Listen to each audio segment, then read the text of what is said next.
100% responsibility of your life. Seeds are same, sunshine same, soil same. भगवान ने seed सबको एक जैसे दिए, सनशाइन सबको एक जैसी दी, सॉइल सबको एक जैसी दी. दोनों फार्मर की फसल अलग अलग होती है दोस्त. Not because of seeds, soil, sand, because of efforts you put in, because of the activity you put in. तो never in your life कभी किसी और को रिस्पॉन्सिबल मैं ठहराना. एक लड़का लैंप के नीचे कुछ ढूंढ रहा है, एक लड़का रात को लैंप के नीचे ऊपर लाइट जल रही है कुछ ढूंढ रहा है. उसका दोस्त पहुंचा, उसने बोला सुरेश तू क्या ढूंढ रहा है. सुरेश ने कहा मेरे चाबी खो गई है. तो सुरेश के साथ उसका दोस्त भी चाबी ढूंढने में लग गया. ढूंढे ढूंढे ढूंढे 10 मिनट हो गया, चाबी नहीं मिली. तो उसने सुरेश से पूछा अरे भाई इतनी देर होगी, इतनी सी जगह है, चाबी कहां खोई थी. तो उसने बोला कमरे के अंदर. बोला कमरे में, घर में, तो यहां क्यों ढूंढ रहा है. बोला घर में लाइट जो नहीं है. तो उसने बोला घर में लाइट नहीं है और यहां का क्या मतलब है. जो चीज खोई अंदर है वो बाहर नहीं मिलेगी.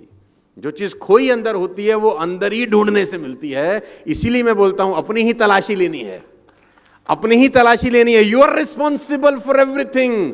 और गालिब भाई साहब आपके लिए एक शेर अर्ज कर गए हैं कि ताउम्र गालिब ये भूल करता रहा, ताउम्र गालिब ये भूल करता रहा, धूल चेहरे पे थी आईना साफ करता रहा. ये याद रखिएगा, जिंदगी में आपको कभी तकलीफ नहीं होगी. अगर आप जिंदगी में कामयाब हैं तो यू आर रिस्पॉन्सिबल, ना कामयाब हैं देन यू आर रिस्पॉन्सिबल. भगवान बुद्ध 12 साल के बाद यशोधरा के पास घर लौटते हैं.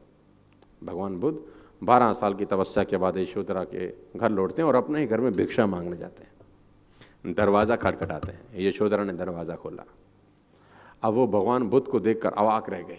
12 साल के बाद देखा था. बुद्ध ने कहा भिक्षाम देहि. तो यशोधरा को बहुत गुस्सा आया क्योंकि बिन बताए गए थे, रात को उसको सूता छोड़ के चले गए थे. तो अब वो बुद्ध हो गए थे, वो परम ज्ञान का अनुभव हुआ. तो यशोधरा ने एक बड़ा खतरनाक सवाल बुद्ध से पूछा. वो भी तो बहुत तेज थी, बुद्ध की पत्नी थी.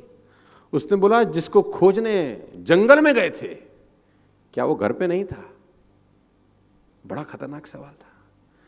यशोधरा ने पूछा जो ढूंढने जंगल में गए थे क्या वो घर में मौजूद नहीं था. भगवान तो हर जगह है. तो मुस्कुराते हुए बुद्ध ने कहा घर में मौजूद था. बोला फिर जंगल क्यों गए. बोला जंगल जाके ही तो पता चला कि घर में मौजूद है, कि घर में भी मौजूद है. तो सब कुछ इनबिल्ट है दोस्त. जितने भी लोग यहां पर बैठे हैं, यंगस्टर 20, 22, 25, 30 साल के दोस्त मेरे, कभी भी जिंदगी में किसी को ब्लेम मत करना अपनी असफलताओं के लिए. ये करके आप रास्ता बंद कर रहे हैं. क्यों. क्योंकि जब आप किसी और को ब्लेम करते हैं तब आप खुद पे काम करना बंद कर देते हैं. क्योंकि आपको पता है कि काम इसकी वजह से खराब हुआ तो यही ठीक करेगा, और उसकी वजह से खराब हुआ नहीं होता, हुआ आपकी वजह से खराब होता है. जब आप खुद के ऊपर जिम्मेदारी लेते हैं तब अपने आप को ठीक करने का प्रयास करते हैं. Take 100% responsibility of your life.